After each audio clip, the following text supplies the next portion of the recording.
Hello dear students. So in the today's session we will discuss the introduction to fax devices. Fax stands for flexible AC transmission system.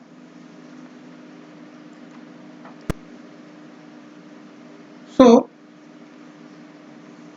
if we see the definition of fax, the alternating current transmission systems incorporating the power electronic based and other static controllers to enhance the controllability and increase the power transfer capability. Okay, so basically this fax device, what is the job of this fax device?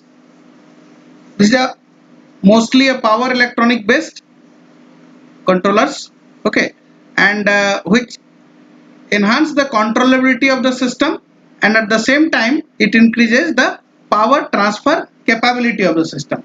Okay, we all know that the power transfer capability is mostly dependent upon the thermal limit of the transmission line, and so with the help of these controllers or fax devices we can increase the power transfer capability.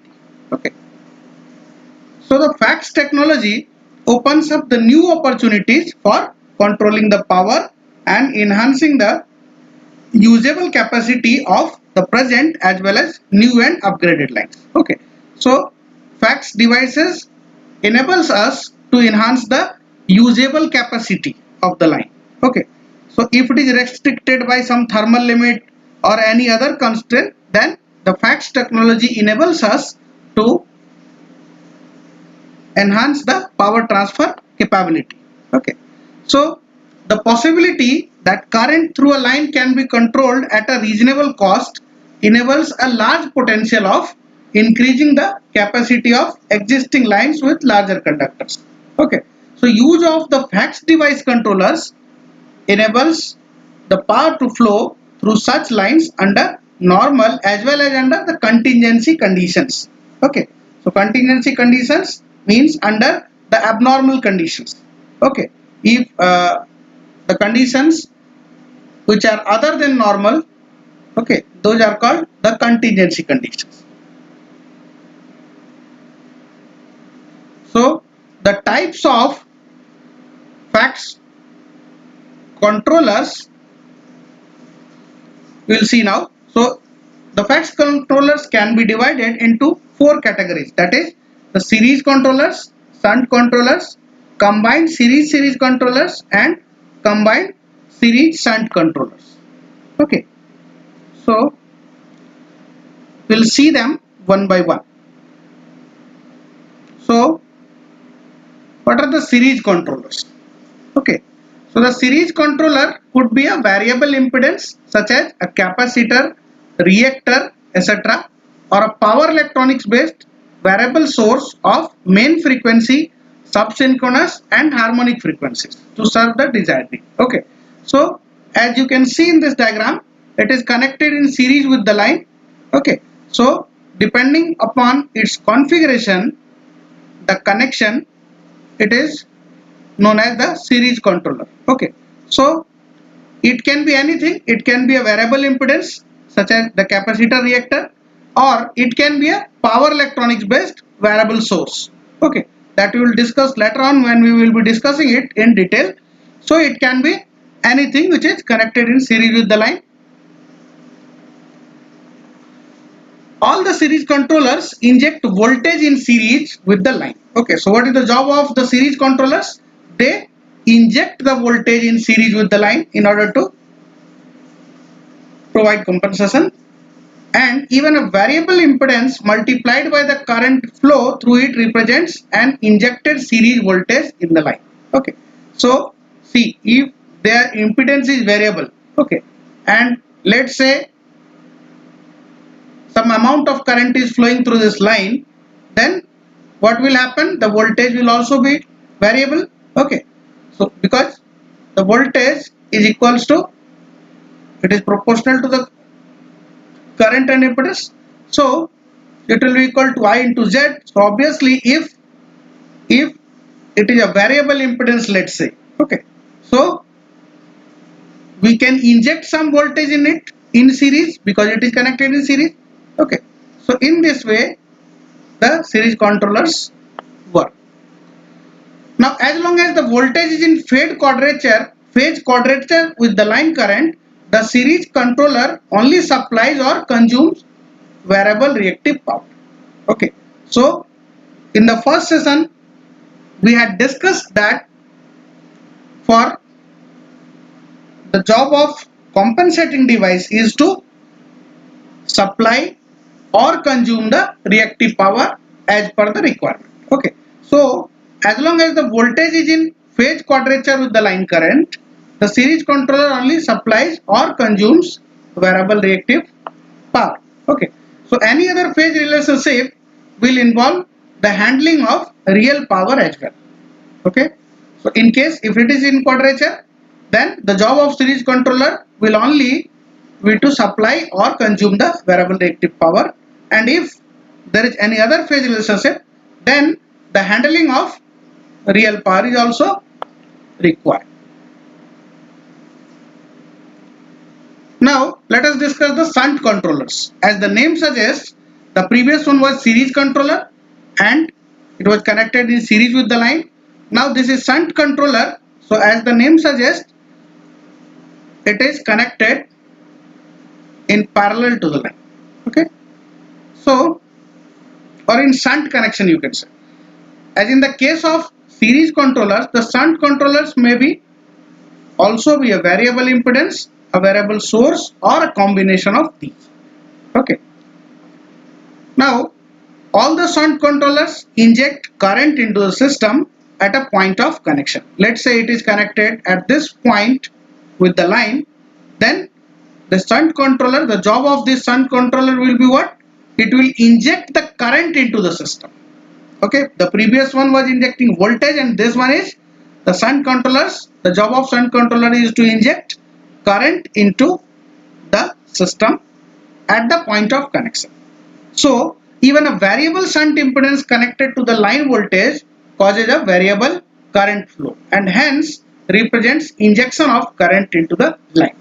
Okay, so obviously if a variable shunt impedance is there, it is connected to the line voltage. Let's say line voltage is constant, the impedance is variable. So then what will happen? V upon Z, I will be given by V upon Z, and V is constant, Z is variable. Then this current flow will also be variable. That's why we say that the shunt controllers with variable impedance causes a variable current flow. Okay, that's why we say the injection of current into the line. So as long as the injected current is in phase quadrature with the line voltage, the shunt controller only supplies or consumes variable reactive power. Okay, so if the injected current is in phase quadrature with the line voltage, then the shunt controller will only, the job of shunt controller will be only to supply or consume the variable reactive power, and for any other phase relationship the handling of real power will also be there. Okay, now if we talk about the combined series controllers, means as you can see in the diagram, this could be a combination of separate series controllers which are controlled in a coordinated manner in a multi-line transmission system. Okay, or it could be a unified controller in which the series controllers provide independent series reactive compensation for each line but also transfer the real power among the lines via the power link. Okay, so here the transfer of real power among the lines through this power link is also there, also takes place.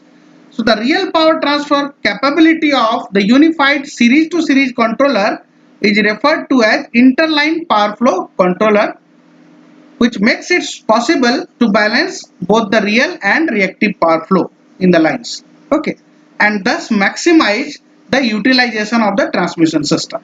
So by facilitating this, by the real power transfer capability also, it is quite possible to make a balance between the real and reactive power flow in the lines, and so it maximizes the utilization of the transmission system. Okay, see, if the existing infrastructure is there, and obviously by any means if you can increase its power transfer capability, then it's an added advantage. Okay, so the term unified here means what? It means that the DC,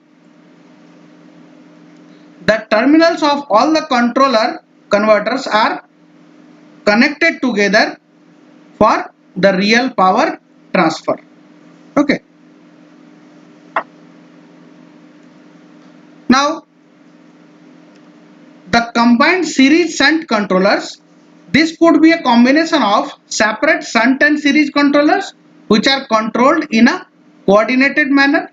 Okay, like this in the first diagram we can see, okay, that it is a combination of shunt, this one is shunt, this one is series, so it is a combination of shunt and series controller, and they are controlled, both of them are being controlled in a coordinated manner. Okay, or it can be a unified power flow controller with series and shunt elements. Okay, so it is a unified power controller. In the second diagram you see DC power link is there between the controllers. Okay, between the series and shunt controllers. Okay, unified power flow controller with a series and shunt elements. So we can see here the DC power link is there to regulate the active power also. So the combined shunt and series controllers inject current into the system with the shunt part of the controller and voltage in series in line with the series part of the controller. See, when I was discussing about this shunt and series controller, then I told you that the series controllers, the job of series controller is to inject voltage into the line. Okay, and the job of this shunt controller is to inject current into the line. Okay, now if both are there and both are being utilized in a coordinated manner, the shunt and series controller, then what will happen? Due to their combined presence, the combined shunt and series controllers will inject current into the system with the shunt part, and at the same time it will inject the voltage into the system with the series part. Okay, so both the job, the purpose of injecting current and voltage, both will be fulfilled here. However, when the shunt and series controllers are unified, that in the second case in this diagram there can be a real power exchange between this series and shunt controllers by the power link. So you can see here a power link, a DC power link is there between this series and shunt controller, and a real power exchange can also take place through this power link. Now let us come to the shunt compensator. The static VAR compensator, in short we say SVC, is the first generation shunt compensator. Okay, so it is the oldest one and is the first generation shunt compensator, that is static VAR compensator. Okay, so in the beginning it was used for load compensation, such as to provide the VAR support. Okay, volt ampere reactive, that is VAR. So VAR support for large industrial loads and for flicker mitigation. Okay, if the flickering is there, so in order to mitigate that flicker, it was used. However, with the advancement of semiconductor technology, the SVC started appearing in the transmission system in 1970. This is the history of SVC. Okay, so as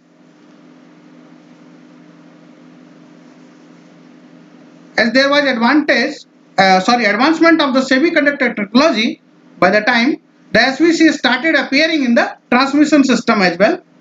Okay, so now today a large number of SVCs are connected to many transmission systems all over the world, and an SVC is constructed using the thyristor technology and therefore does not have the gate turn off capability, because in thyristor we don't have this capability. So SVC is constructed using thyristor. That's why there is there is no any provision to have this gate turn off capability.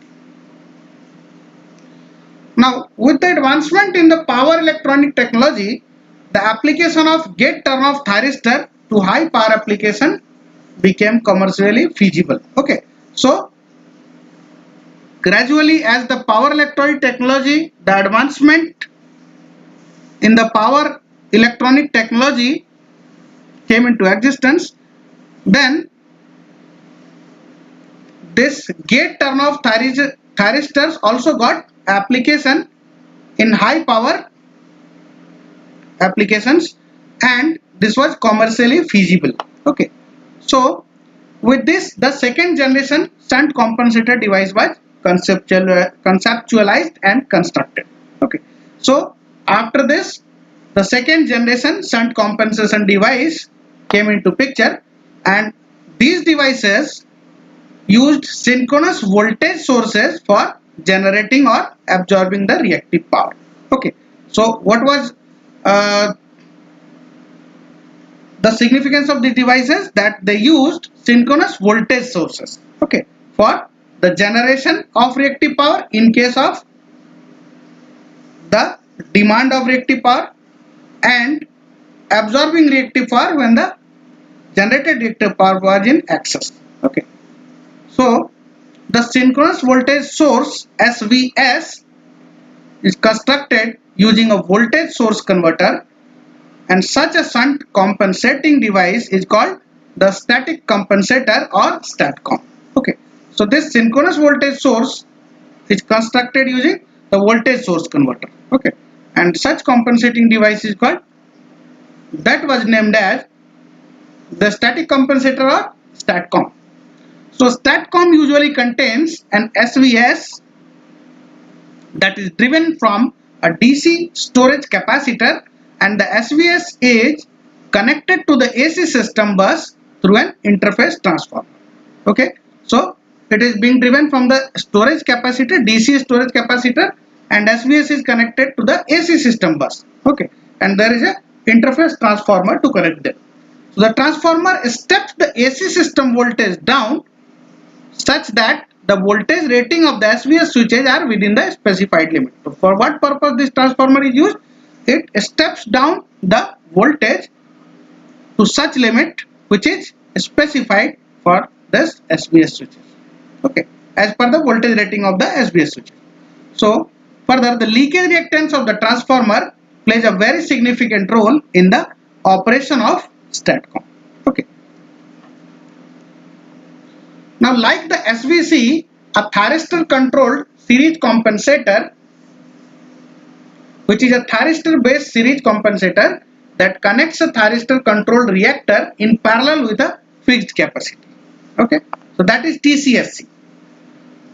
By varying the firing angle of this anti-parallel thyristors that are connected in series with a reactor in the TCR, the fundamental frequency inductive reactance of the TCR can be changed. Okay, so these things will be explained later on, but this is being explained as introduction to these devices.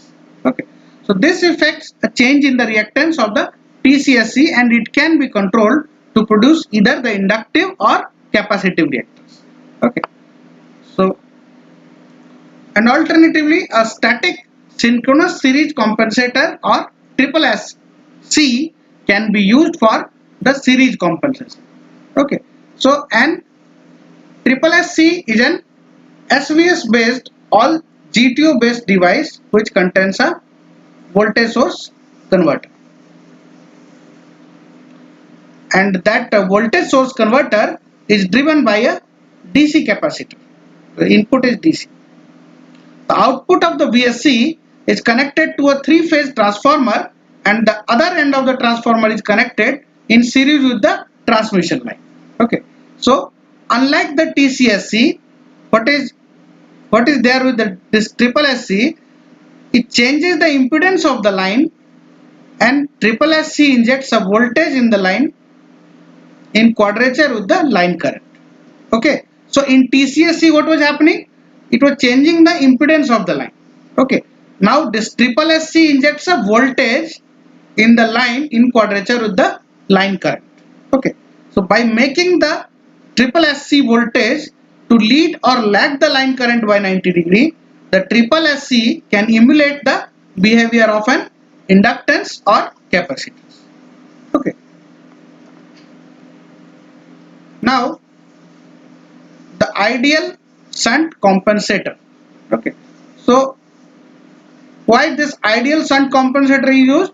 The ideal shunt compensator is used for improving the voltage profile, improving power angle characteristics, improving the stability margin, and improving damping to the power oscillations. Okay, so here we can say see the schematic diagram of this ideal midpoint shunt compensation. Okay, so the here Vs is the sending in voltage, Vr is the receiving in voltage. Okay, this compensator is connected midway between the line.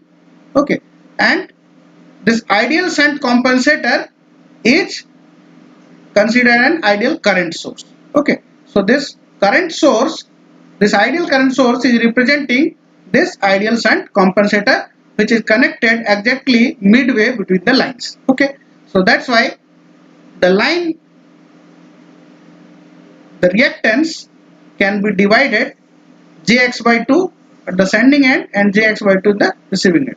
Is is the sending end current and IR is the receiving end current. Okay, so we call this an ideal shunt compensator. Why? Because we assume that it only supplies reactive power and no real power to the system. Okay, so since we are assuming that it only supplies the reactive power and no real power to the system, we say it an ideal shunt compensator. Okay, so it is needless to say that this assumption is not valid for the practical system, because this is an ideal current source. We are talking of this ideal shunt compensator. So there is nothing ideal in the practical system. So we cannot assume these assumptions in the practical system. This is only for the ideal system. Okay. So in the shown figure, in the figure shown here, the shunt compensator is represented by an ideal current source. So this current source with current IQ is the ideal current source, and it is placed in middle of a lossless transmission line. Okay. So in the next class we will discuss in detail about the compensating devices.